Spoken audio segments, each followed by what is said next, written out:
अलीफ खानदान की लंदन की जायदाद से मोहब्बत और अपनी दौलत छुपाने के लिए ऑफशोर माली राजदारी का इस्तेमाल आईनादार है तरक्की पजीर दुनिया के एक और सियासी खानदान पाकिस्तान के शरीफ खानदान की। The Prime Minister of Pakistan has been disqualified from office. The court also disqualified the country's finance minister, Arshad. This verdict was unanimous. All the 5 judges declared that Prime Minister Nawaz Sharif is not an honest and sagacious person, and hence he should be disqualified. Nawaz Sharif Pakistan के 3 बार मुंतखब वज़ीर आज़म हैं। 90 की दहाई में नवाज शरीफ ने अपनी वज़ारत उज़्मा के दौरान कई सरकारी सनतों की निजकारी की। The privatization policies which were initiated by Mr. Nawaz Sharif during his stints as Prime Minister during the 90s, that is the start of corruption, where a lot of state holdings, they were portrayed as if they are making losses, and then they were handed out to different political backers of Nawaz Sharif, his friends and his business associates. इसके बाद नवाज शरीफ की हुकूमत ने कानून पास किया जिसके तहत पाकिस्तान में टैक्स हुक्काम बैरून मुल्क से पाकिस्तान में दाखिल होने वाली रकम की असलियत पर सवाल नहीं उठा सकते थे। One thing which we need to remember, and this is very, very important. When you're in the power, you can make laws according to your will. You can actually manipulate the system. You can bribe the people. You can get cuts from wherever you want. And this is what the Sharifs has been doing, and this is what they've been accused over the years. It's a close-knit family affair. In the case of Hudaybiyah paper mill, once you look at the directors and shareholders, it's only the entire Sharif family, the immediate blood relations, and a few cousins who are also mentioned as directors. To look at the shareholding of Ramzan sugar mill, that gives you an idea that it is run by Chief Executive Officer Mr. Hamza Shehbaz Sharif. Shahbaz शरीफ नवाज शरीफ के छोटे भाई हैं। वो Punjab assembly के कायद जबकि उनके भाई वजीर आज़म थे। उन पर लाखों डॉलर की लॉन्ड्रिंग का इल्ज़ाम है शरीफ खानदान की मिल्कियती कंपनी रमज़ान शुगर मिल के जरिए। Accounts were opened in the name of these low-wage employees who do not come into the tax net. Money used to be deposited in those accounts, and finally they used to land in the accounts of either Mr. Hamza Shehbaz Sharif, Mr. Sulaiman Shehbaz Sharif, or Mr. Shehbaz Sharif himself. In fact, these files which you see here, it gives the names, it gives the banking documents, the challans, everything which is mentioned in these, all the banking record, the names of the low-wage employees. Here is one example. You look at it. Mr. Masroor Anwar, he is depositing this in the name of Mr. Shehbaz Sharif. This is 1.6 million rupees. This was deposited in Habib Bank of Pakistan on 27th April 2017 when Shehbaz Sharif was the Chief Minister. This is another deposit, 13th May 2016 in the name of Mia Muhammad Shehbaz Sharif, an amount of 6,52,451 rupees deposited in an account by Mr. Masroor Anwar. 1 crore and 90 lakh rupees being deposited in the account of Mr. Shehbaz Sharif by Masroor Anwar. Now, you might ask, who is Masroor Anwar? Masroor Anwar, according to this investigation by the Federal Investigation Agency, was a low-level employee of Sharif family. Your own family member is the finance minister, and your other brother is the prime minister. So then entire banking chain was there to facilitate them. And I was talking to one of the sources in the investigation because once they investigated the bankers as to how it was happening under their nose and why they didn't stop all these activities, they said that people used to come with gunmen into the banks. And one of the females, the investigator, said she was crying a banking official that what we could have done. The bank managers, they used to get a call from top executives in the bank. The banks themselves were part of this nexus of covering up the corruption of the Sharif family. The so-called Panama Papers contain allegations of money laundering and tax evasion. Involving world leaders and where some of them are accused of hiding their money in many cases in an effort to avoid taxes. It was a surprise for the people in Pakistan because it came out internationally. It had much more credibility because previously over the years the Sharif family had been using the news that all these allegations against them are politically motivated. Sharif's 3 children are named in the Panama Papers. His family owns properties in London through offshore accounts. Sharif's daughter denies owning the London properties. Documents from her allegedly date back to 2006 and show she is a trustee of the properties, not an owner. But those documents are written in a font called Calibri, which was not commercially available until 2007. If you look at 1992 and 93, this is a very important time. Mariam assets grew 21 times. And there's no justification for that. In a single year, you are not a business owner. There's no business under your name, but 21 times your assets are going up. 1992 में मरियम नवाज 19 साल की हो गई। Panama papers के इंकशाफात के बाद पाकिस्तान की तहकीकाती एजेंसियों ने शरीफ खानदान के माली मामलात की छानबीन की। The joint investigation team basically found out that Mr. Nawaz Sharif could not justify the assets he had made from known sources of income. That was one of the main charges. The matter was sent for criminal prosecution. In criminal prosecution, there was a trial which went on for almost a year. And in that trial, not even a single answer came from Mr. Sharif about the origin of his wealth or the explanation of those 4 Avonfield flats in London. Where is the money trail? That they have never been able to prove. शरीफ खानदान के बारे में ख्याल किया जाता है कि वो पाकिस्तान के अमीर तरीन ख़ानदानों में से एक है, लेकिन उनकी दौलत के ज़राए एक मुअम्मा बने हुए हैं। The flat that you're living in at the moment in Mayfair was actually named in the Pakistani paper, The News, last year as one of 4 which was illegally bought by your father through various Swiss and offshore companies. Why don't people who are actually blaming us for that go to the courts and prove it? But do you know who owns the flat that you're living in? Well, that is not the question right now. Why not? But it's the question I'm asking you. Do you know who owns the flat? Well, it's on a rent. I'm renting on a rent basis, which comes from every quarter from Pakistan. You're renting it personally, or the money comes from Pakistan? The money comes from Pakistan. I'm just like any other student living with his parents. I doesn't necessarily has to know about what the facts and who owns the flat and who pays for the rents and who pays for my living. The family deserve all this. It is not my fault that I was born in a rich family, in a wealthy family. My grandfather earned that with a hard work, sheer hard work. When you ask them that where you got this money from, they will start telling you the story of their late grandfather. At the time of independence, we came from India, we have businesses. Seriously speaking, there's no business in the world which has no money trail. If you look at their tax filings, it doesn't come out as a big industrial family. The Sharifs never featured in that rich families of Pakistan. But now if you make a list of the richest families in Pakistan, then definitely Sharifs would feature in the top 10, maybe in the top 5, because exact amount of their holdings as to how much is hidden in Luxembourg, in UK, in UAE, in Saudi Arabia, what is in different bank accounts in the United States, that is not known. Whether it is $4 billion or $5 billion, that is not known. 2018 दिसंबर में Panama papers के इंकशाफात के नतीजे में नवाज शरीफ और उनकी साहबजादी को corruption के इल्ज़ाम में 7 साल कैद की सज़ा सुनाई गई। नवाज शरीफ को लंदन में इलाज के लिए ज़मानत मिल गई और अब वो पाकिस्तान नहीं जा रहे। लंदन से नवाज शरीफ का दावा है कि उनकी हुकूमत का गिरना पाकिस्तानी फौज की साजिश है। बिजली का बिल बिजली बनकर गरीब पर गिर रहा है। बाजवा साहब, जवाब आपको देना होगा। दवाई ना मिलने से मेरे पाकिस्तान का गरीब मर रहा है। बाजवा साहब, जवाब आपको देना होगा।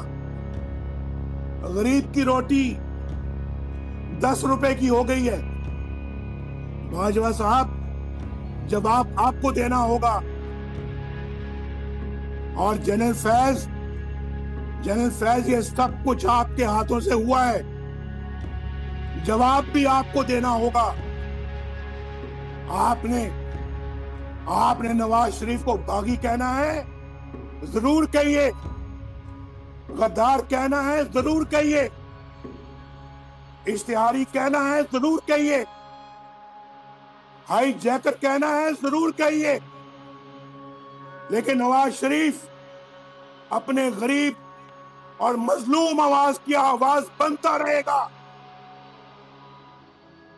ہم نے Priti Patel M P home office minister سے رابطہ کیا ان سے پوچھنے کے لیے کہ نواز شریف جنہوں نے اپنے برطانوی وزٹر ویزا میں 2 سال سے زائد کا قیام کیا تھا ان کو برطانیہ سے کیوں نہیں نکالا گیا. پریتی پٹیل ہوم آفس میں اپنے وقت کے دوران سیاسی پناہ کی متلاشیوں کو ملک بدر کرتی رہیں.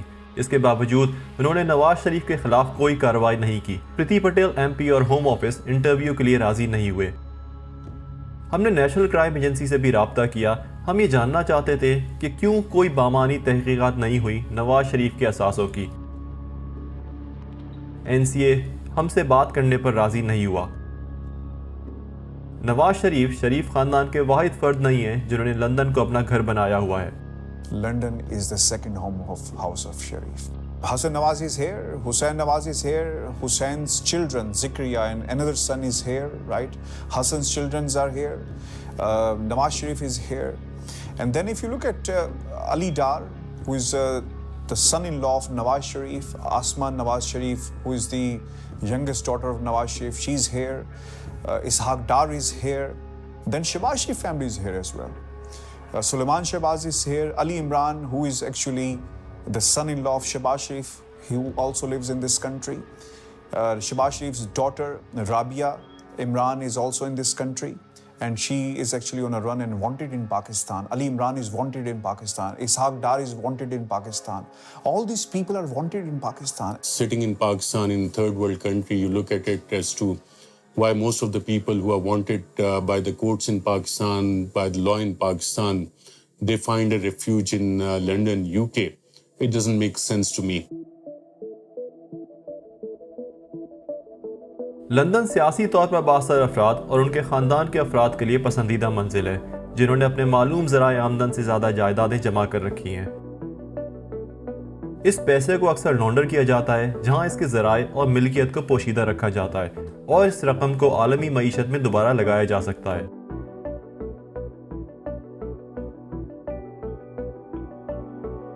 پیسے کی غیر قانونی منتقلی ترقی پذیر ممالک کے لیے ایک بڑی تشویش ہے. We know that there is a huge capital flight, and it's not just specific to our time period. It has been historical. It directly impacts the economy because you see the issue is that if our currency is not doing well and we have a serious issue of sustaining the value of Pakistani rupee, that has a correlation with capital flight. Financial action task force یا FATF ایک بین الحکومتی money laundering اور دہشت گردوں کی مالی معاونت پر نظر رکھنے والے ادارے کا ہیڈ کوارٹر پیرس میں ہے. اس نے پاکستان کو اپنے دائرہ اختیار کی گرے لسٹ میں ڈال دیا تھا. Our financial systems have been made more accessible. We have sharing of information with almost everyone. We are pursuing many money laundering cases as far as we can pursue because, of course, the missing element still is the cooperation from the other jurisdictions. That is not forthcoming.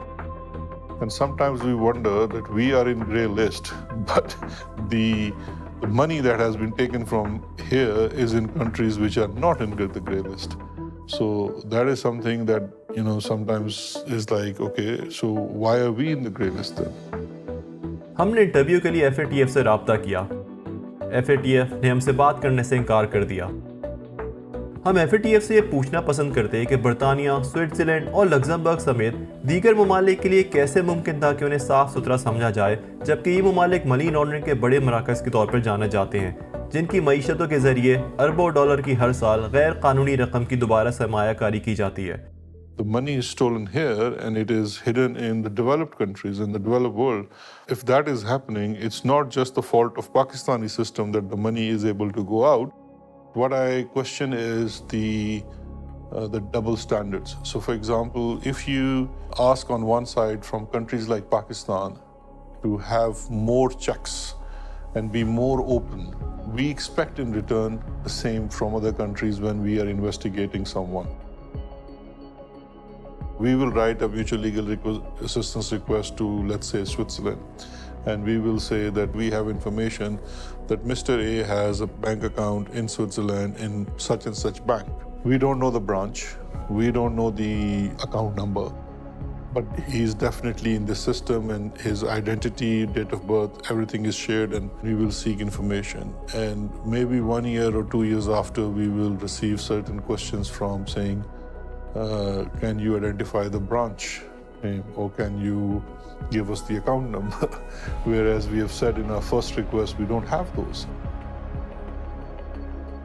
When Pakistan Tehreek-e-Insaf government came into power, we formed an informal arrangement with the UK authorities called Justice and Accountability Initiative, and NCA also set up a small anti-corruption unit within NCA, which was to assist in Pakistan on its request.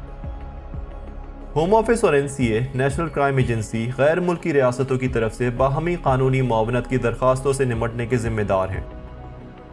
Pakistan نے متعدد MLA کی درخواستیں دائر کی شریف خاندان کے London میں اثاثوں کے حوالے سے۔ The requests on Sharif families are taking a lot of time. It's taking way too long to take some simple actions like, for example, freezing of assets or investigating the assets or the activities in the UK when people are, facing charges or convicted of serious crime in Pakistan. Pakistan did its part. We did our investigation, we did our inquiry, but has there been any investigation on British side? We don't know. What about the Mayfair flats? What about the whole property portfolio of Hassan Nawaz that has come in Panama Papers? The impression that goes to people is that everyone who commits such crimes or who is involved in corruption ends up in London, living in Mayfair flats. The main issues for developing countries are Western countries. Unfortunately, here in the UK and other Western countries, we can be very good at pointing the finger elsewhere and saying, hey, look at all that corruption over there. But the reality is we are facilitating that corruption. We are complicit in the laundering of public funds because we have a ready-made system ready to go where corrupt individuals can hide, can spend, can clean their money. London and its role in the offshore world is that it's a money launderer's paradise. It's a money launderer's paradise or haven. It's a place where if you want to stash illicitly earned wealth, you can do so anonymously, and you can do so with relatively few checks and balances.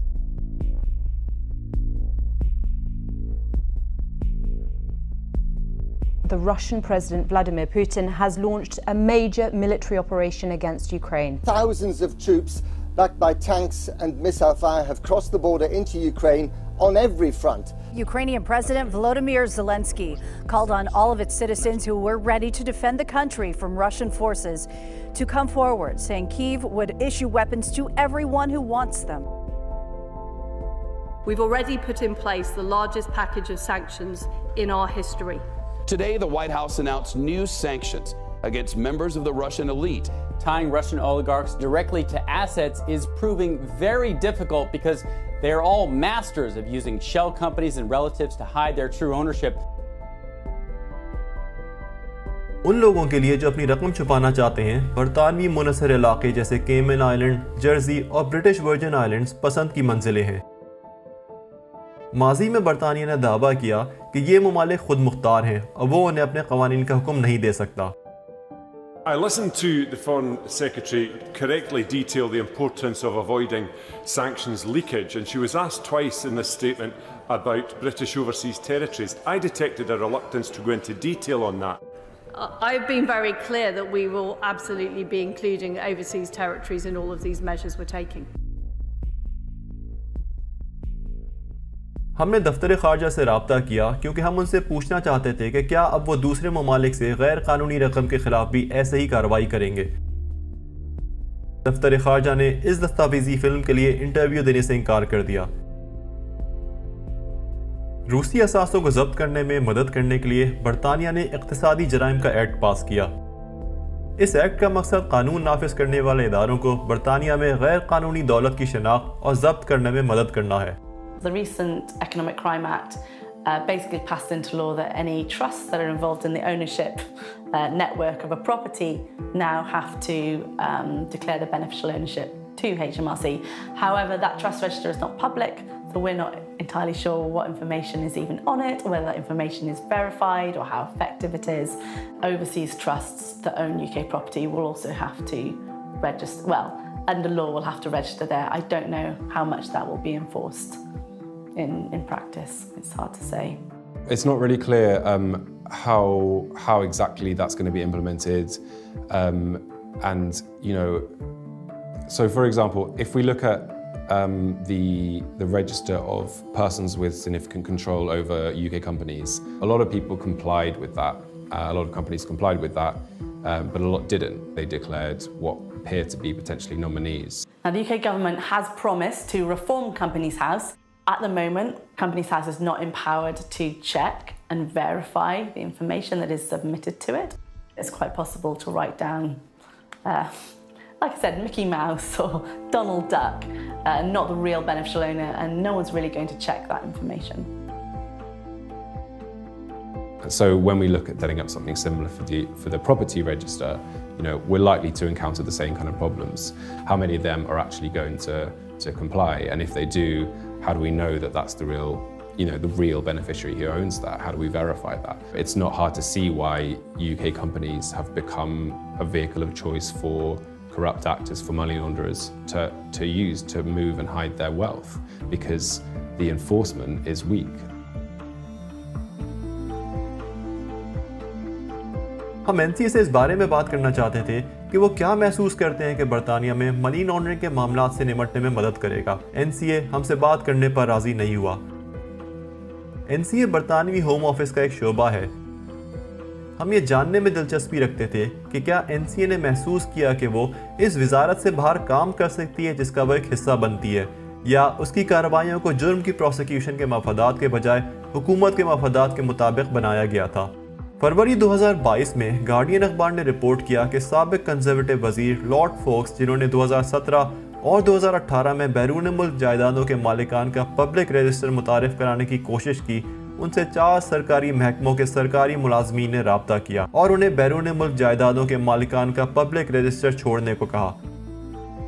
Lord focus نے اخبار کو بتایا کہ یہ ایک حقیقی ستم ظریفی ہے کہ قانون کی حکمرانی کے تحفظ کے لیے ہماری ساکھ ان چیزوں میں سے ایک ہے جو ان لوگوں کو اپنی طرف متوجہ کرتی ہے جو خود قانون کی حکمرانی کا بہت کم خیال رکھتے ہیں اور ان ممالک سے آتے ہیں جو اسے تقریباً یکسر نظر انداز کرتے ہیں۔ ہم نے FATF، نیشنل کرائم ایجنسی، دفتر خارجہ، John Glen MP economic secretary برائے خزانہ اور Priti Patel MP in charge home office سے رابطہ کیا۔ ان افراد اور تنظیموں میں سے کوئی بھی اس دستاویزی فلم میں حصہ لینے پر راضی نہیں ہوا، لیکن جب ہم نے پاکستان کے اس وقت کے وزیر اعظم عمران خان سے رابطہ کیا تو عمران خان نے انٹرویو کے لیے ہماری درخواست کو قبول کیا۔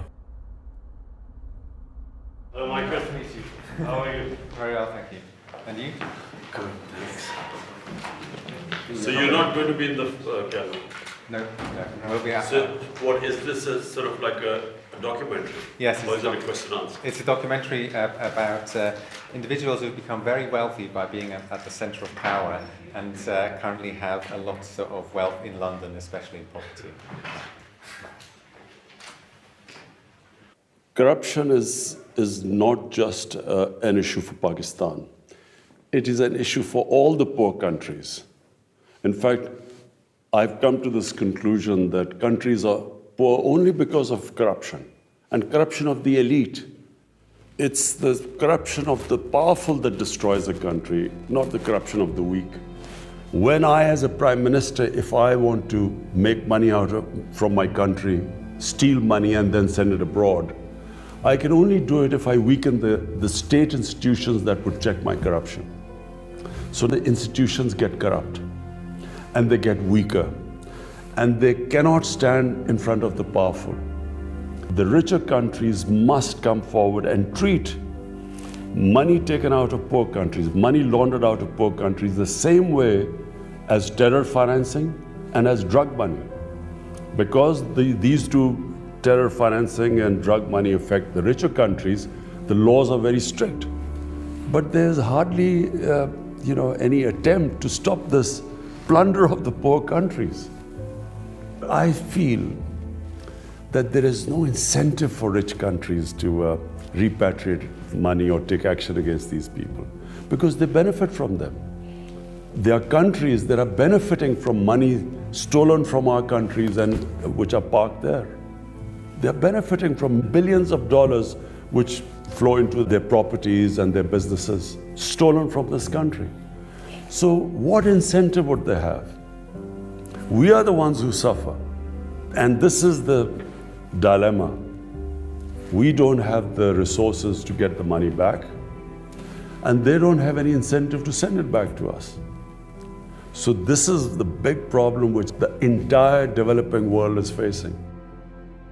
I guess it's a question of now hiring more expensive lawyers abroad. But you see, when you look at the laws, they basically favor, I'm talking about the richer countries as a whole, they tend to favor the crooks.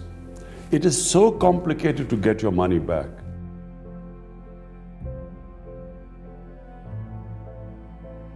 Imran Khan has raised this issue in almost every forum that the rich countries must take care of poor countries, and the care involves that the looted money that is now invested in the rich countries must be returned to the original countries. In Panama Papers, the properties of Sharif's are categorically mentioned, and all these properties are in the heart of London. And everyone, including the British government, knows that these properties are actually bought from laundered money. I think international politics play a big role here. So some countries, they say that what is ours and what is yours is also ours. So this is the case with British government right now. The United Kingdom, that the United States increasingly, that various other territories in the West are not only refusing to dismantle or make more open and accountable these kinds of systems, but are actively supporting territories that allow for the inflow of illicit financial wealth. And the world needs to be able to wake up to something like this. They'll shout about the Jeff Bezos and Elon Musks and Apples and all sorts of things, but they're eerily silent about the wealth that's being taken out and invested because it helps their countries. That's not right. We become victims twice, where when we are asking for our wealth to be returned, it becomes so difficult for us to have that happen. The Congolese still don't have the wealth from Mobutu Sese Seko's reign returned. The Nigerians still don't have wealth from Sani Abacha and many other people returned. I'd say the same probably of the Dos Santos regime. Countries that actively build these systems, actively finance these systems and protect them, don't do enough to be able to make them more open and accountable. That's just not right. Offshore leaks ने बार बार इंकशाफ किया है कि सियासी तौर पर मुंसलिक अफराद खुफिया दायरा इख्तियार का इस्तेमाल करते हैं अपनी दौलत को छुपाने, अपनी दौलत को लॉन्डर करने और इस दौलत को दोबारा आलमी मईशत में लगाने के लिए। बैनुल-अक़वामी मालियाती निज़ाम का एक बड़ा हिस्सा और बहुत से बड़े मालियाती राजदारी के ममालिक मगरबी मफादात के ज़ेरे कंट्रोल हैं। इमरान खान अक्सर मनी लॉन्ड्रिंग और ऑफशोर मालियाती मराकज़ के खिलाफ बोलते रहे। उनकी हुकूमत ने मगरबी इदारों और हुकूमतों को चैलेंज किया कि वो पाकिस्तानी निजात पैसे और असासों को वापस करें। उनकी हुकूमत ने एक आज़ाद खारजा पॉलिसी की पैरवी की और अमेरिका को नाराज़ किया पाकिस्तानी सरजमीन पर CIA के फ़ौजी मकामात की मेज़बानी करने से इनकार करके। 7 मार्च 2022 को अमेरिका में पाकिस्तानी सफ़ीर ने खुफिया कम्युनिके में इत्तला दी कि महकमा खारजा के एक सीनियर एहलकार डोनाल्ड लू ने उन्हें बताया कि पाकिस्तान और अमेरिका के ताल्लुकात तभी बेहतर हो सकते हैं जब इमरान खान को इक़्तिदार से हटा दिया जाए।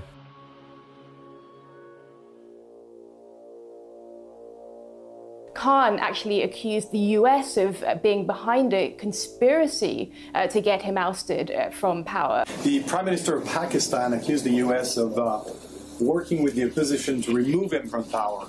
There is absolutely no truth to that allegation. We are not going to let propaganda, misinformation, and disinformation, lies, get in the way of any bilateral relationship we have, including with the bilateral relationship we have with Pakistan. Prime Minister Imran Khan has been ousted from power. Lawmakers elected the opposition leader Shehbaz Sharif as the country's new prime minister. A new dawn has started. A new day is coming. Allah has answered the prayers of millions. जब नवाज शरीफ के भाई शहबाज शरीफ को वज़ीर आज़म मुकर्रर किया गया 11 अप्रैल बरोज़ सोमवार को, तो द गार्डियन अखबार ने लिखा, वो एक मुस्तैद मुंतज़िम के तौर पर जाने जाते हैं जिनको शायरी से इतना ज़्यादा इश्क है कि वो अक्सर सरकारी मुलाकातों का आगाज़ उर्दू के मशहूर इनकलाबी शायर की शायरी से करते हैं। पार्लियामेंट के लिए उनके पहले अल्फाज ये थे कि किसी को ख्वाहिशात की तमाम हुदूद से खुद को आज़ाद करना चाहिए। इमरान खान ने दावा किया कि उन्हें गैर मुल्की हिमायती याफ्ता साजिश के जरिए हटाया गया। The US embassy was calling members of my party backbenchers who were not happy, and they were the first ones who then jumped ship. And they were the ones who then offered $1 million each to buy my other members of parliament who actually jumped ship later on. And then Donald Lu's conversation with our ambassador, the next day the no confidence motion is tabled in the assembly. What do you think? You have made some significant allegations there. When it's not will allegations. you show we the have hard this evidence? Why would I want to blame the US if I did not have hard evidence? This was an official message with note takers given to our ambassador, message received by me, by our president, given to the Chief Justice of Pakistan. This is real. Not only was a democratically elected government removed through the conspiracy, we have been replaced by a bunch of criminals. 60% of the cabinet, which is sitting right now, is on bail. The Prime Minister was about to be sentenced in a corruption cases of billions of rupees, and his son. The Sharif doctrine is that you buy different people in all the important positions of power, whether it's in the media, you have your sympathetic journalists who continue to argue for you that the country can only be saved by the wisdom of the Sharif family. The generals, when they retired, they are also accommodated. The judges, once they are retired, they are also accommodated. The journalists, they are also given government position and they willingly take it. So it's the entire Sharif doctrine which gives them this sense that they can even get away with murder in Pakistan. Nawaz Sharif has learned that even though if you are out of power, if you manage to gain time and if you manage to delay the cases in the courts of law, and once you come back into power, you can manage to get a clean check. So I think this time also the same strategy is being followed by the Sharif family. I think those in power, they think that they can get away with the crimes they have done. And Sharif family has been benefiting from them because of their international friends who have been coming to their rescue to strike the dirty deals.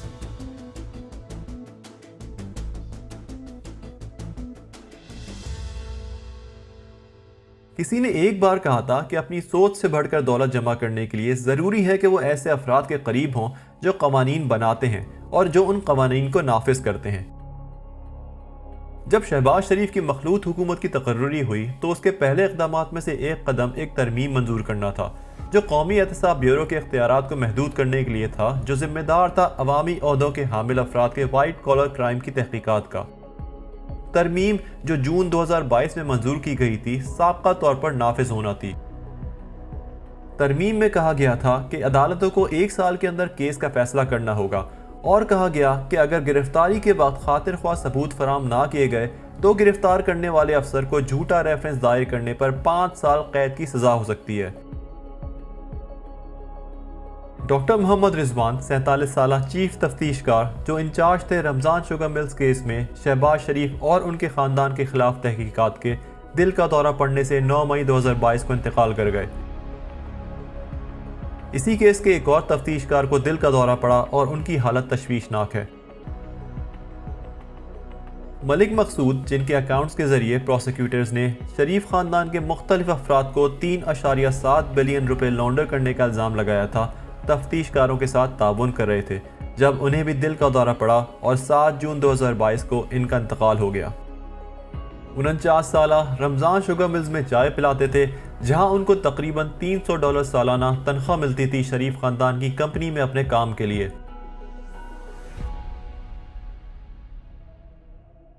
The wealth report کے مطابق London دنیا کی دولت کا دارالحکومت ہے، جس نے نیو یارک کو پیچھے چھوڑ دیا ہے۔ لندن پسندیدہ جگہ ہے دنیا کے سیاسی طور پر بے نقاب اولیگارکس اور ان کے خاندان کے افراد کی۔ پاکستان کا شریف خاندان، آذربائیجان کے علیف، کینیا کے کینیاٹا اور سیاسی طور پر بااثر کئی دوسرے موجودہ اور سابقہ خاندان جنہوں نے اپنے معلوم ذرائع آمدن سے زیادہ جائیدادیں حاصل کی، اربوں پاؤنڈز کی لندن میں پراپرٹی کے مالک ہیں۔ لندن بین الاقوامی جائیداد کے سرمایہ کاروں کا سب سے بڑا مرکز ہے، جہاں 45 ممالک کے لوگ جائیدادوں کے مالک ہیں۔ برطانوی منحصر ممالک اب بھی مالی رازداری اور ٹیکس چوری کی خدمات پیش کر رہے ہیں۔ برطانیہ میں 84,000 جائیدادیں رازداری کے ڈھانچے کے ذریعے گمنام ملکیت میں ہیں۔ برطانیہ کی حکومت نے لانڈرڈ منی کے خلاف کریک ڈاؤن کرنے کے بار بار وعدے کیے ہیں، لیکن ہر موقع پر حکومت وعدے کی قانون سازی پر عمل درآمد کرنے میں ناکام رہی یا قانون سازی کو مؤثر بنانے میں ناکام رہی۔ برطانیہ بدستور بدنامی کے کیس کا دارالحکومت ہے، جہاں دولت مند اپنے ناقدین کو خاموش کرنے کی کوشش کرتے ہیں۔ لندن عالمی اشرافیہ کے لیے ایک محفوظ پناہ گاہ بنا ہوا ہے، جو اپنے آبائی ممالک میں پسندیدگی سے باہر ہو چکی ہے۔ عمران خان کی قیادت میں پاکستان نے کئی سالوں سے برطانیہ کے ساتھ لانڈر شدہ رقم کی واپسی کے لیے کوششیں کی۔ بہت سے دوسرے ترقی پذیر ممالک نے بھی ایسا ہی کیا، لیکن کامیابی کے بغیر۔ ہم نے اس دستاویزی فلم کے لیے برطانیہ کے متعدد سرکاری اداروں اور وزراء سے رابطہ کیا، کوئی بھی ہم سے بات کرنے پر راضی نہیں ہوا۔ FATF بین الحکومتی منی لانڈرنگ اور دہشت گردوں کی مالی معاونت پر نظر رکھنے والے ادارے، جس کا صدر دفتر پیرس میں ہے، اس نے عمران خان کی برطرفی کے بعد اپنے پہلے جائزے میں اشارہ کیا کہ FATF کی گرے لسٹ سے نکالنے کے لیے پاکستان نے تمام تامین کی سفارشات کو پورا کر لیا ہے۔